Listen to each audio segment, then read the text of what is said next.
Bismillahirrahmanirrahim. Assalamualaikum warahmatullahi wabarakatuh. Alhamdulillahirabbil alamin.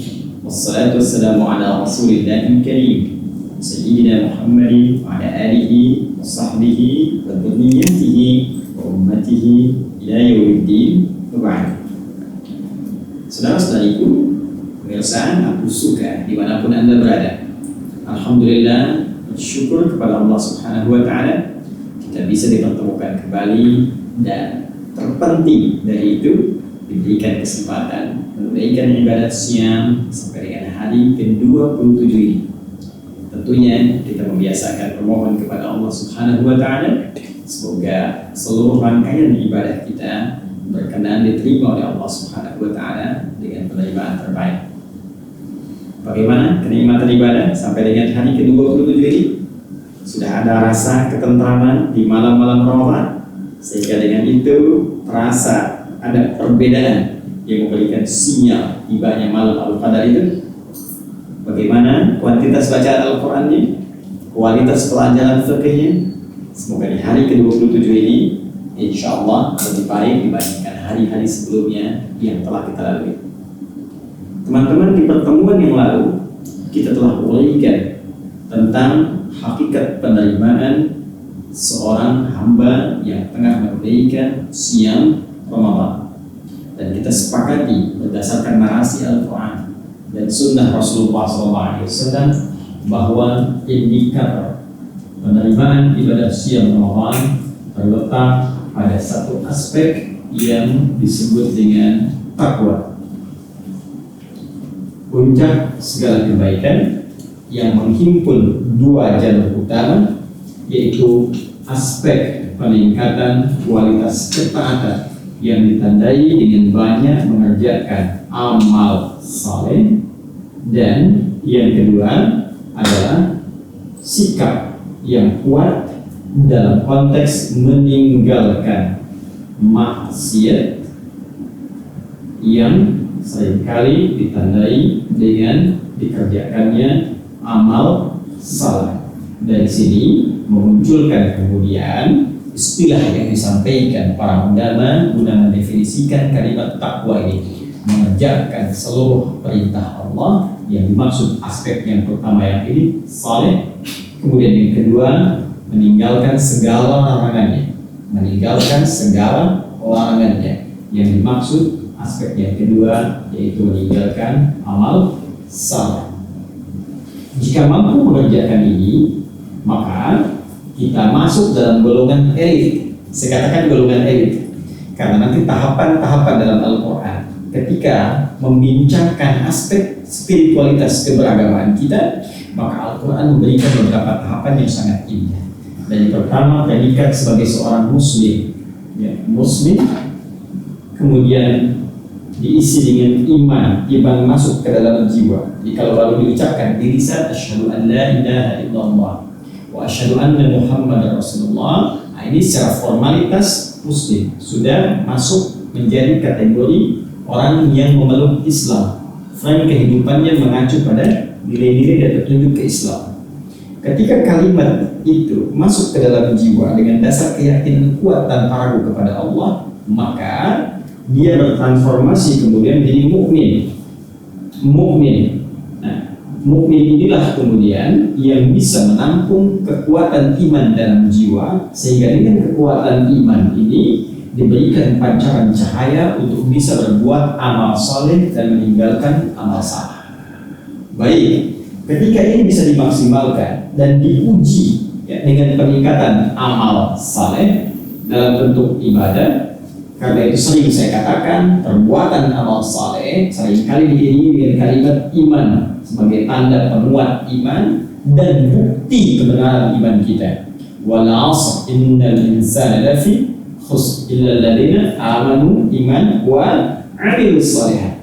Untuk itu perintah amal saleh, perintah amal saleh seringkali dibuka dengan kalimat iman, termasuk perintah puasa.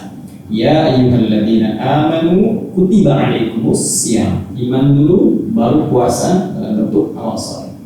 Demikian pula ketika ini memberikan sinyal-sinyal kepada kita berupa petunjuk meninggalkan perbuatan amal salah. Seringkali itu pun dibuka dengan kalimat iman, seperti dalam Al-Quran surah ke-49 itu ayat 11 ataupun 12-nya. Ya ayyuhalladzina amanu iman la yaskhar qaumin qaum, jangan saling mencela. Ya ayyuhalladzina amanu iman la yaghtab ba'dukum ba'da, jangan bikin gosip. Maka ke sini soleh, sinyal diberikan untuk dikerjakan, ke sini salah, sinyal ditunjukkan untuk segera meninggalkan perbuatan yang dimaksudkan. Jika berhasil memaksimalkan ini, maka kita akan meraih satu sifat puncak kebaikan disebut dengan takwa. Orangnya disebut dengan muttaqin. Jadi, transformasi selanjutnya dari mukminin menjadi muttaqin. Muslim, jamaknya muslimin atau muslimun, mukmin, jamaknya mukminin atau mukminun, taqi, jamaknya muttaqin atau muttaqun. Kalau sudah muttaqin, maka dia levelnya sudah naik, ya, dari aspek ini, sudah konsisten dengan perbuatan ini, sehingga Allah turunkan berbagai penghargaan, apresiasi bahkan sejak ia berada di dunia dan jaminan saat di akhirat. Ya, saya berikan turunan misalnya. Saat di dunia Allah turunkan ketika dia berlatih dengan imannya. Al-Baqarah ayat ke 2 sampai ayat 5 itu. Dzalikal kitabu la raiba fi hudal lil muttaqin. Baik, diberi petunjuk kepada orang takwa. Siapa muttaqin yang diberi hudan petunjuk itu? Ini latihannya. Alladzina yu'minuna bil ghaib. Ya, dia tingkatkan keimanan pada Allah walaupun belum tampak dari pandangannya. Wa yuqimunas shalah, dia tunaikan salat, ya. Wa mimma razaqnahum yunfiqun, dia tunaikan infak. Walladzina yu'minuna bima unzila ilaik, dia semangat interaksi dengan Al-Qur'an. Ya, wa ma unzila min qablik, dia yakin pada kitab-kitab sebelumnya yang diturunkan pada nabi-nabi sebelum Nabi Muhammad SAW yang kemudian disempurnakan dengan istimewa oleh Al-Qur'an. Wa bil akhirati hum yuqinun, dan dia yakin dengan orientasi akhirat yang kuat. Inilah latihan menuju konteks muttaqin, target yang paling utama. Karena itulah saat kita menunaikan puasa dibuka dengan kalimat iman. Tadi Al-Baqarah ayat 183, maka ditutup dengan kalimat ujung la'allakum tattaqun. Ini semua proses menuju sifat takwa. Ketika ini didapatkan, maka apa jaminan yang diberikan oleh Allah Subhanahu wa taala? Tadi saya sebutkan, Allah turunkan satu penghargaan, apresiasi dunia, dan ini yang paling luar biasa. Ini yang paling luar biasa, puncak kemuliaan akhirat. Allah berikan jaminan, misal, teruskan di ayat kelima. Quran, surah kedua, ayat kelima. Ya, ulaika ala hudam mir rabbihim wa ulaika humul muflihun. Maka orang-orang yang telah sukses berlatih dengan amal soleh ini dan bisa meninggalkan amal salah yang keliru, maka hidupnya satu hudam mir rabbihim, mendapat petunjuk yang nempel, ya, dari Allah Subhanahu wa taala. Ulaika, bahkan menggunakan ala hudan, ya, ala hudam mir rabbihim. Teman-teman, begini saya ingin ilustrasikan. Ala itu sering diartikan dengan di atas, ya. Saya mau katakan begini misalnya, ini spidol, bahasa Arabnya kolam, ya, sama dengan pulpen, pena. Jadi diukur pakai bahasa Arab, ya, jangan dengan pakai bahasa Indonesia. Kolam bahasa Indonesia tempat ikan, ya, tempat mancing, ya, tempat macam-macam. Kolam bahasa Arab pena, ya, spidol, segala yang digunakan untuk menulis, kolam. Saya katakan begini, ini spidol di atas telapak saya. Dalam bahasa Arab di atas itu ada dua. Kalau dia menempel begini, maka ala namanya. Ya, al-qalam alal kaf. Baik, kalau dia di atas, maka fauqa namanya. Al-qalam fauqal kaf. Ya, spidol ini di atas tangan, telapak tangan, tapi tak nempel. Begini, di atas tangan, tapi nempel. Ini ala. Perhatikan detilnya bahasa Al-Quran. Allah tidak menggunakan kalimat fauqa, tapi menggunakan kalimat ala. Selain, ya, tidak pada konteksnya. Selain juga kalimatnya terasa kurang enak kalau menggunakan fauqa, ulaika fauqa hudan, kurang enak. Tapi lebih kepada aspek makna, di sini detilnya diksi Al-Quran. Ulaika ala hudan. Jadi orang-orang muttaqin ini kalau sudah bisa mengerjakan yang soleh, meninggalkan yang salah, maka petunjuk Allah, hudan tuh nempel ke mereka. Allahu Akbar. Kalau nempel itu kan ikut kemana-mana. Spidol nempel dengan Adi Hidayat. Ya, berada di kantongnya nempel langsung. Jadi saya kemana pun spidol ikut. Beda dengan ketika tidak menempel.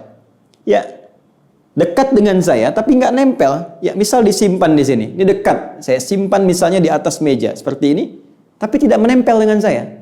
Ketika tidak menempel, saya pergi dia tak ikut.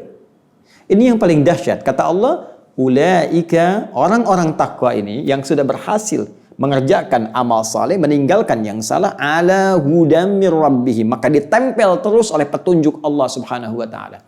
Bukankah pernah saya terangkan kepada Anda, bukan sekedar petunjuk makna hudan itu, tapi hudan berarti jalan menuju kemudahan. Hudan berarti jalan kesuksesan. Hudan berarti jalan kebahagiaan. Hudan berarti jalan kedamaian, ketentraman. Jadi orang takwa itu cenderung tentram. Kalau tarik ke definisi ini, orang takwa menghindarkan diri dari perbuatan salah, maka hidupnya cenderung tentram. Karena itu orang yang coba berjalan di garis yang baik, meninggalkan perbuatan yang salah, yang maksiat, itu hidupnya cenderung tenang. Sebaliknya, berbuat salah, hati gelisah. Anda salah menggunakan sendal orang lain, maka hati gelisah. Ya, Anda telepon salah nomor, sudah nggak enak. Tapi ketika berada di jalur yang benar, maka hati tentram. Itu kaidah dasar. Maka apalagi dengan orang yang ditempel petunjuk Allah Subhanahu wa taala, bukankah Allah Maha segalanya? Yang punya kesuksesan Allah, yang punya solusi Allah, yang punya rezeki Allah, yang punya kebahagiaan Allah, yang punya segalanya Allah. Sekarang semua petunjuk itu didekatkan oleh Allah, ditempelkan pada orang takwa ini. Maka kemanapun dia berjalan, dimanapun berpijak, apapun yang ia kerjakan akan sangat dekat dengan semua aspek kebahagiaan tadi. Karena itulah ujung ayatnya mengatakan wa ulaika humul muflihun. Dan mereka ini pakai hum lagi, dikuatkan, ya. Hum domirun fasl, domir fasal, domir munfasil, pemisah, ya, antara satu kalimat ya dengan kalimat selanjutnya ketika dipisahkan dengan hum, padahal tanpa hum pun bisa, wa ulaikal muflihun, tapi pakai hum, maka humnya berfungsi sebagai taukid atau penguat. Ya, taukid atau penguat. Karena itu cara menerjemahkannya, wa ulaika humul muflihun, dan mereka itu pasti dijamin oleh Allah Subhanahu wa taala muflihun.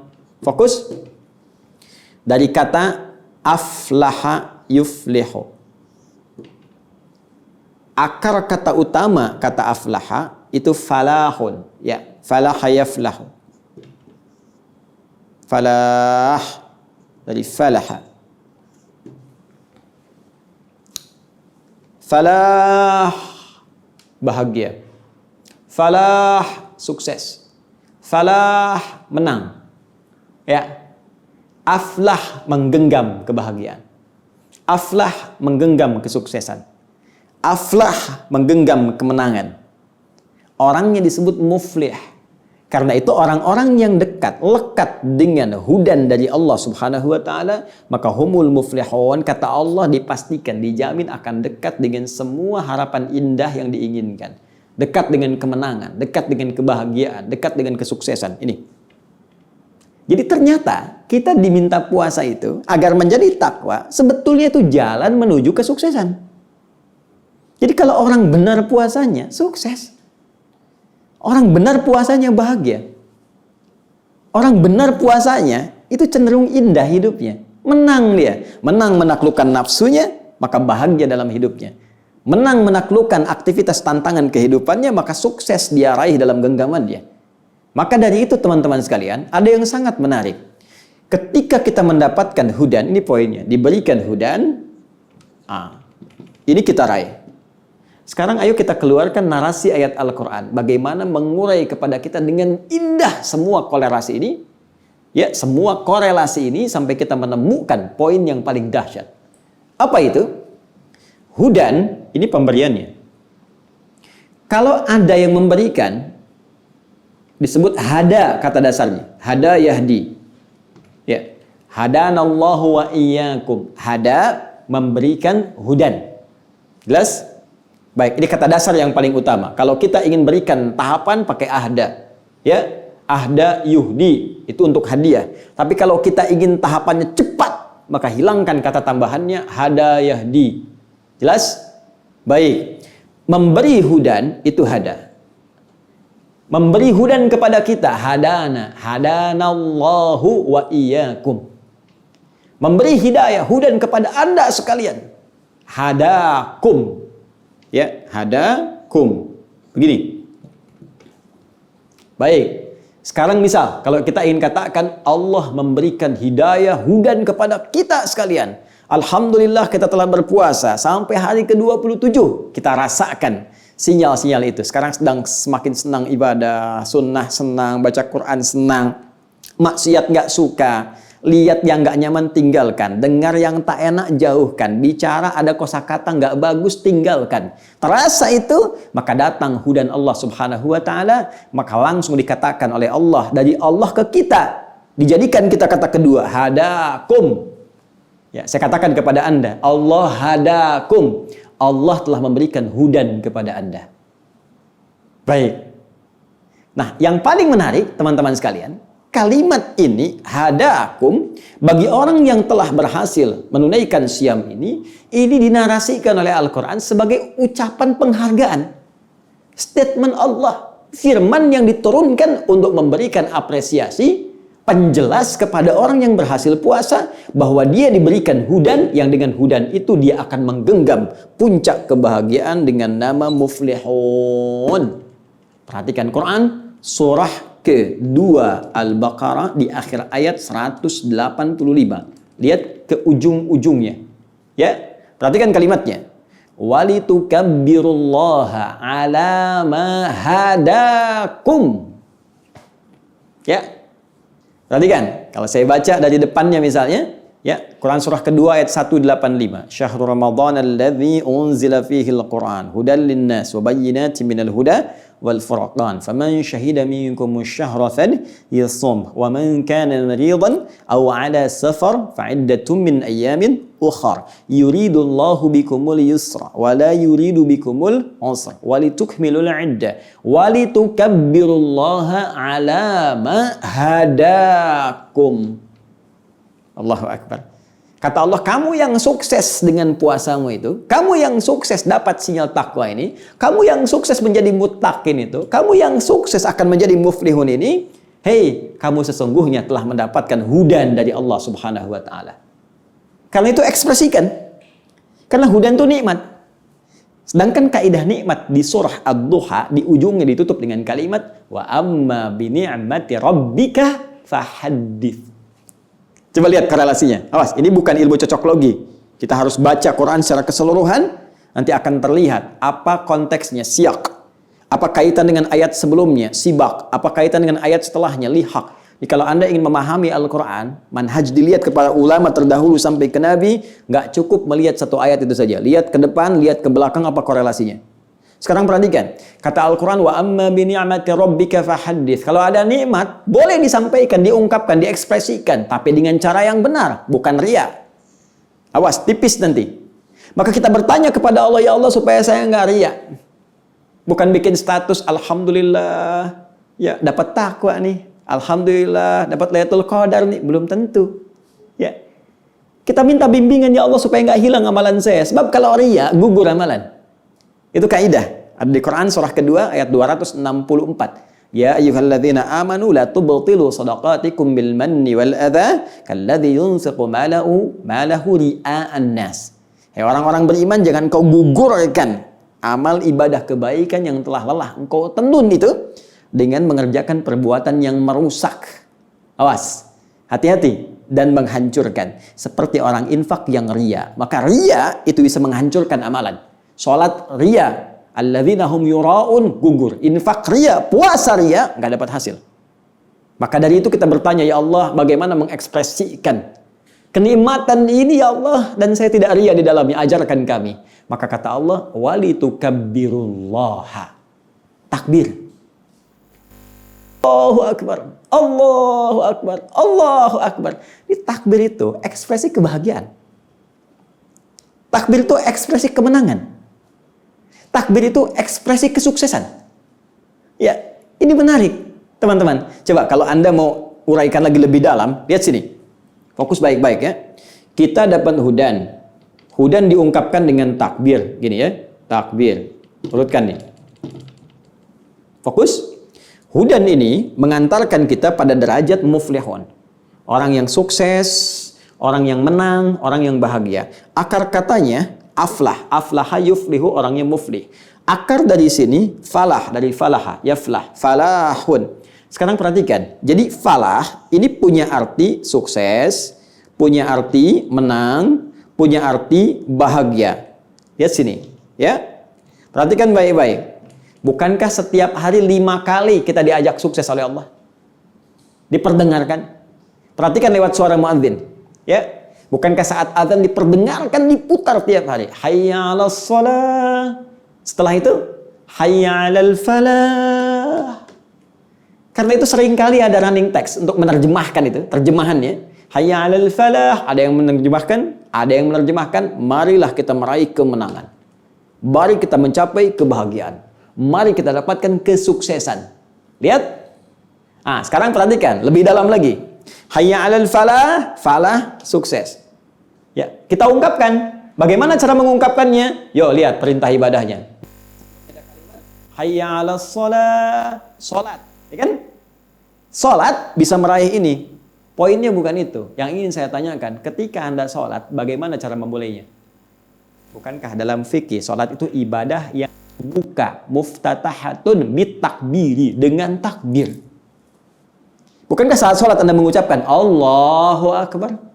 Bukankah azan Anda ucapkan Allahu Akbar? Bukankah qamat pembuka salat Anda ucapkan Allahu Akbar? Maka sebetulnya Allahu Akbar kalimat bukan sekedar yang diucapkan di lisan, tapi itu syiar bagi sebuah kemenangan, syiar kesuksesan, syiar kebahagiaan. Seakan-akan Allah ingin mengatakan setiap hari kita dibimbing sukses lewat sholat, dan dibuka dengan kalimat Allahu Akbar. Sukses nih dengan sholat, terhubung dengan Allah, dimudahkan oleh Allah. Allahu Akbar, bahagia begitu sujud, tenang kalau benar sholatnya. Sekarang di Ramadan digandakan itu semua. Salat bukan cuma fardu, sunnah nikmat kerjakan. Tilawah Al-Quran, infak yang hari-hari biasa belum tentu kita dapatkan. Makanya ketika mengerjakan semua itu semakin nikmat kita. Jadi kalau di luar Ramadan saja kita ucapkan Allahu Akbar, nyaman. Sekarang di Ramadan makin banyak, harusnya makin nyaman.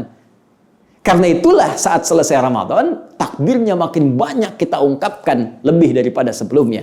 Karena banyak kenikmatan kita raih.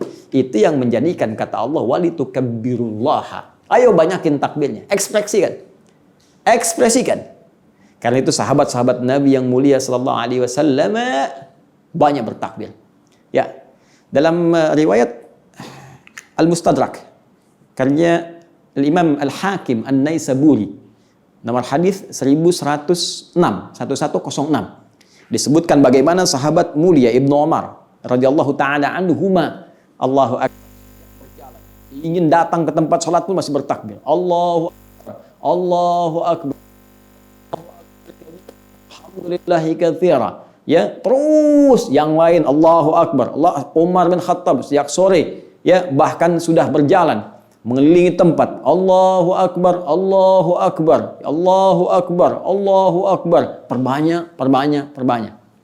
Ingin yang standar? Boleh 2 kali. Allahu Akbar, Allahu Akbar, la ilaha illallah, wallahu akbar, Allahu Akbar, walillahil hamd. Ingin lebih banyak? Silakan. Allahu Akbar, Allahu Akbar, Allahu Akbar, la ilaha illallah, wallahu akbar, Allahu Akbar, walillahil hamd. Lihat ujungnya. Kami memujimu ya Allah, walillahil hamd. Terima kasih ya Allah, alhamdulillah ya Allah. Engkau yang maha agung, kami sekarang dapat kemenangan. Berhasil kami tuntaskan Ramadan ya Allah. Kami menang dengan nafsu kami ya Allah. Tekan. Dan kami akan buktikan pasca Ramadan. Kami bahagia ya Allah di Ramadan ini dan pertemukan dengan Ramadan yang akan datang. Masya Allah. Luar biasa. Ada yang dimaksudkan. Jadi yang pertama teman-teman sekalian, ketika seorang mendapatkan ini pasti akan kembali pada nilai kebaikannya. Pasti baik. Ya. Karena itu takbir pun itu sumber kebaikan. Tadi saya contohkan, takbir dalam sholat kan? Allahu Akbar. Takbir pembuka sholat. Bukankah tujuan sholat membentuk karakter baik? Ya, buka lagi dalilnya. Quran surah ke-29 ayat ke-45. Utlu ma uhya ilaika minal kitab wa aqimis shalah. Innas salata tanha 'anil fahsya'i wal munkar. Ya. Sungguh salat itu jika dikerjakan dengan benar akan mencegah pelakunya dari dua sumber keburukan, yaitu fahsya, keburukan dari syahwat, porno aksi, pornografi, kata-kata kotor, jorok, celaan, fahsya. Mungkar, keburukan yang diingkari oleh hati, sumbernya nafsu perut dan akal, korupsi, kolusi, ya merampok, membunuh, dan seterusnya. Ya, menipu, hoax, mungkar. Baik. Nah, intinya kalau orang sholat terbebas dari dua ini jadi orang baik. Sholat dibuka dengan takbir. Takbir simbol kebaikan, baik. Jadi intinya apa? Intinya ketika berhasil kita menunaikan puasa, maka jiwa kita akan kembali baik. Cenderung kepada kebaikan. Bukankah cenderung kepada kebaikan bagian dari fitrah kita? Fitrah. Ya, ternyata puasa melatih kita untuk balik lagi ke fitrah ini. Apa fitrah kita? Menjadi baik berdasarkan tuntunan syariat. Ya, frame-nya disebut ad-din namanya, yang terjemahkan dengan agama itu. Dalam bahasa Sanskerta, akidah agama rusak, tidak rusak. Agama menjaga kita supaya nggak rusak. Nggak rusak itu baik. Dalam konteks syariat disebut dengan makna yang lebih komprehensif, ad-din. Jadi kalau ad-din dijadikan acuan, kembali mengikuti ini, maka kita akan jadi baik. Ikuti dengan cara yang benar. Ini yang dimaksudkan di Al-Quran surah ke-30 ayat 30. Lihat kalimatnya indah sekali. Awas. Fa'aqim wajhaka lid-dini hanifa. Maka hadapkan dirimu untuk menunaikan ketentuan ad-din dengan serius, dengan benar, dengan sungguh-sungguh. Kalau kata Al-Quran, kata ad-din, inna dina indallahil Islam. Kata Islam, puasa serius. Kata Islam, sholat serius. Tunaikan dengan benar. Teruskan ayatnya. Fitratallahi allati fataran nasa 'alaiha. Itulah fitrah yang diberikan Allah kepada semua manusia. Jadi fitrahnya, kalau beragamanya benar, pasti jadi orang baik. Ini fitrah. Tidak ada agama mengajarkan kekerasan, pasti baik. Jadi terorisme itu nggak ada tempatnya di agama. Hati-hati. Kekerasan, ekstremisme nggak ada tempatnya.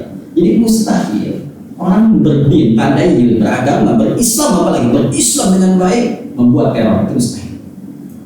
Ya. Berislam dengan baik, tiba-tiba ekstrim, jadi ekstremis, mustahil. Karena itu kita cek kembali diri kita.